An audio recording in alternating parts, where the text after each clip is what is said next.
Well, good morning, and as you can see, it is a beautiful day out here in the desert. We are headed out to go get a U-Haul truck. It sounds like it just spun out going up an icy hill and slid backwards and then into the bank. I'm not sure whether it's the ditch side bank or the bank side bank, but we're going to take the old wrecker out there to see if we can get it pulled out back on the road. And once we get done with that, I'm going to answer some questions I've been seeing a lot lately about, like, what sort of camera gear am I using, and what happened to my black truck, and why hasn't it been in anything lately, and just stuff like that. So we're gonna head out, see what we're getting into, and see what we can do about it, and then other stuff. Okay, we are gonna swing in here and get some fuel before we head down into Prineville, because I don't remember when the last time I fueled this thing up was.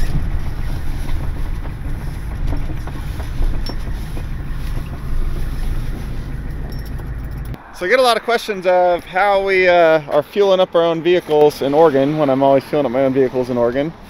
And that is because commercial fuel stations like this are self-serve, kind of like the truck stops. This is a card lock that's, there it goes. Don't show YouTube my code. You enter your code in the machine, enter your odometer, close enough, and then the pump we want, and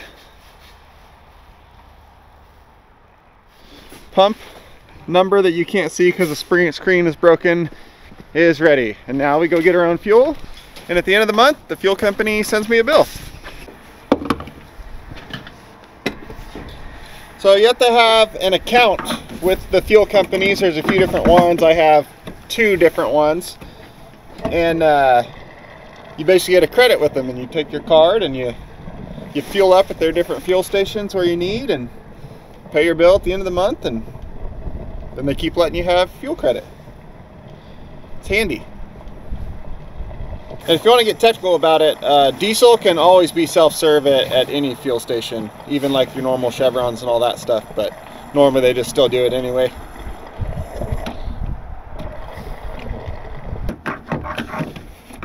Good thing we got fuel.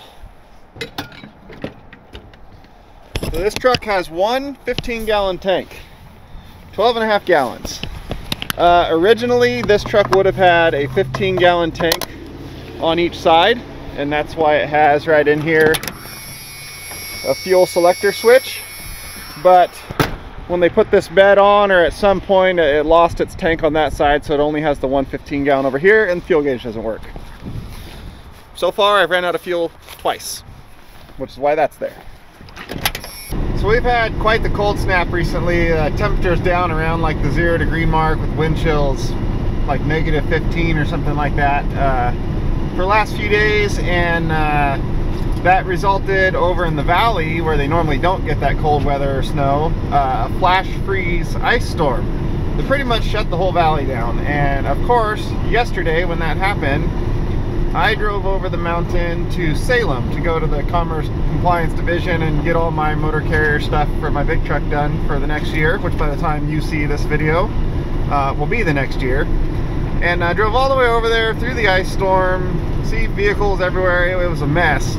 Walk up to their doors and they're closed because of the ice storm. So then I got to drive all the way back home, and there's still some pockets of areas that are like haven't thawed out yet and are complete like skating rink ice, and I'm imagining that that's the situation this truck is in. So if so, we might have to put the chains on this one, and that way we don't slide around and get it pulled out.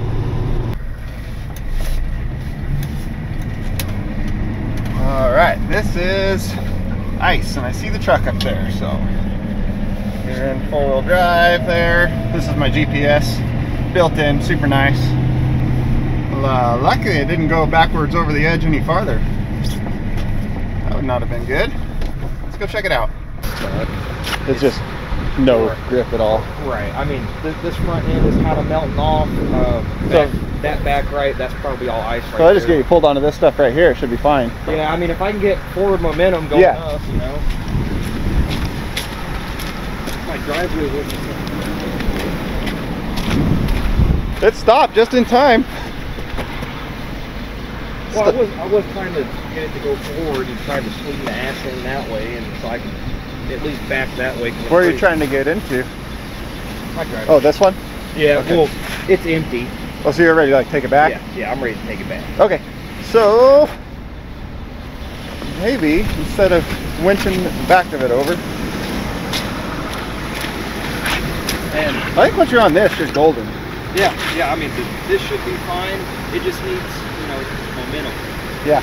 Because this rope was worse yesterday. Oh yeah, it's been melting off a lot. And this can climb it. I was surprised with the tires. Does it flatten out right up here? Yeah, so what it'll do is it doesn't really flatten. It flattens more towards the top. Okay. But then there's a hill going right, but if you keep going straight, it'll flatten. Yeah, if I just hook onto the Yankum rope and pull you up to the top there, and then we unhook and you're good from there. Is there a spot up there that's level enough to do that? Yeah. Okay, we'll do that then. Make it easy. We'll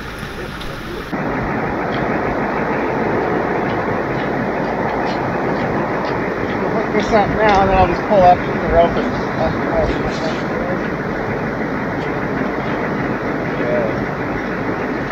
Let me get my girlfriend real quick. She's gonna have to follow me down through this blade. Okay.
And now we'll just tow him up here where it levels out some on some better ground where we can unhook, and he'll be good to go from there. Oh, there's a stop sign right there. That's perfect. All right, back off a little slack. Let's go unhook it.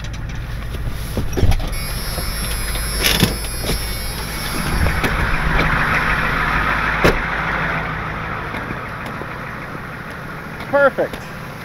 Nice and easy. That's a lot easier than I thought it'd be. These ropes are so nice. I appreciate it, man. No problem.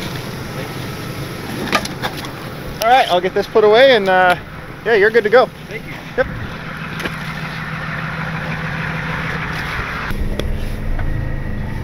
Okay, I'll back up here out of the way. And he can go return that truck.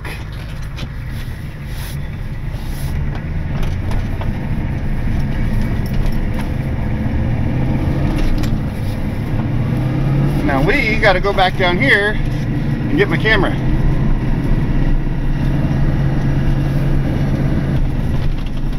I just have to remember which one of these driveways I left it in. Oh, down there.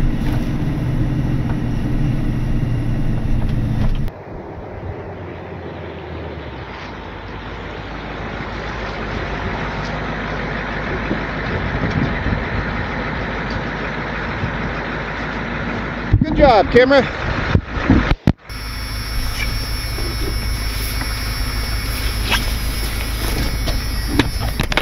Come here, don't fall down. Okay, and we're off. Well, that job was very simple. And for those that have asked how I get the shots of like following what's happening or following me when I'm working by myself, it is a 360 camera on a tripod, and then I go back through and edit later. It's a lot more work to edit because you got to go edit this footage to do what you want, look how you want, and take all that warping out of it and all that stuff. But it does make for some pretty good shots when you're by yourself and don't have someone else to film.